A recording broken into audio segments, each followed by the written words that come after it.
The Initiate Who Conquered Darkness, the true story of Zoroaster, the cosmic and eternal battle.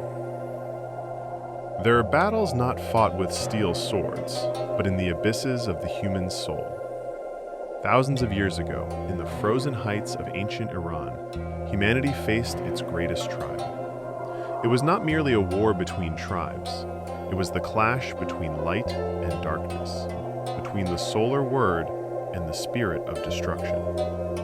From this eternal war emerged one of the most colossal and enigmatic figures in history, Zoroaster, the man who descended into his own hell to bring the fire of heaven to earth. This is his story, the fall and the cry.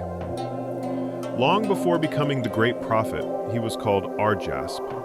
He was a young prince of the pure Aryan race whose land had been conquered by the cruel king Zohak. Zohak did not worship the sun, but Ahriman, the lord of darkness, and in his temple of stone, two enormous serpents fed on blood and fire. One day, in a hidden and sacred valley, Arjasp found Ardweezer. Her eyes were like blue lightning in the night, and upon drinking from her spring, the young man felt an unquenchable thirst, not for water, but for justice and light. But tragedy would strike them down. Zohak captured Ardweezer. Arjasp, powerless and bound by enemy spears, had to watch as the woman of his eyes was dragged away toward sacrifice and slavery. Ardweezer's cry tore through the sky, "Save me!" That cry not only awakened Arjasp's heart, it awakened an entire race. He understood that the strength of weapons was not enough. He needed the power of the gods, the mountain of temptations. Arjasp climbed the mountains of Alborj until he found Vahumano, the last patriarch of pure fire. The old man looked into his eyes and said, "From this day forward, your name shall be Zarathustra, Zoroaster, the splendor of the sun." But to forge a god on earth, heaven demands an absolute sacrifice. Zoroaster spent 10 years in a cave suspended over the abyss. He was not alone. Ahriman, the Lord of Shadows, sent legions of nightmares. Chimeras, winged serpents, and the deepest terror besieged his mind. And each night, a woman's shadow, wrapped in a black veil, watched him in silence, torturing him with the memory of Ardweezer.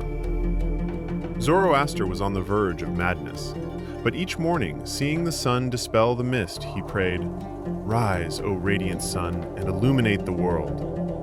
His will was stronger than the demons. The revelation of the solar word.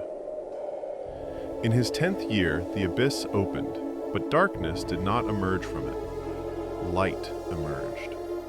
Ahura Mazda, the solar word, the Lord of spirits, appeared to him, surrounded by archangels and cherubim with wings of gold and purple. His voice was like thunder, vibrating in the prophet's soul. "I am Ahura Mazda. I shall dictate to you the word of life."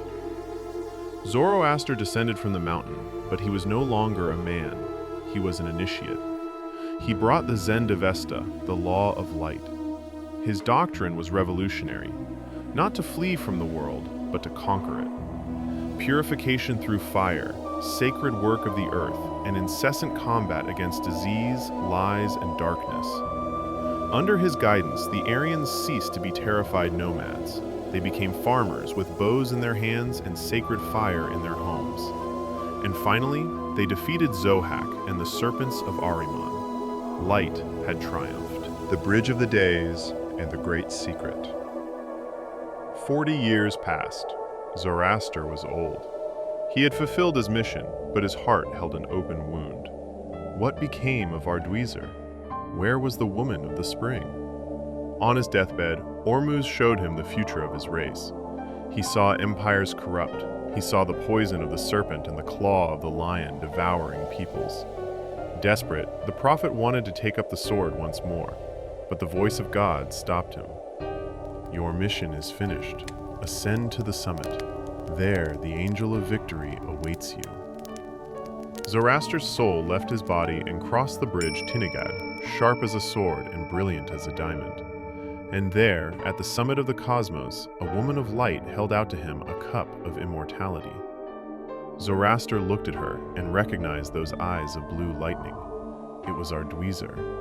But she revealed to him the greatest of mysteries. "Do you not know me, Master? I am your creation. I am your divine soul. You saved me because by purifying yourself, you elevated me from darkness to light." The eternal legacy. Ardwizer and Zoroaster merged into one. He had not lost his beloved, he had transformed her into the eternal soul of his people. When his disciples searched for their master on the mountain, they found only his wooden staff and his companion eagle, soaring solitary toward the sun, seeking his brother of the heights. Zoroaster taught us that true spirituality is not fleeing from the world, but bringing heaven to earth through our actions. That each time you fight against darkness in your own life, you are saving your own soul. Did you know the true epic story behind Zoroaster? If this journey through the great initiates has ignited a spark in you, leave your like, subscribe to the channel, and tell me in the comments, do you believe that true magic is conquering the external world or mastering our own abyss? See you in the next mystery.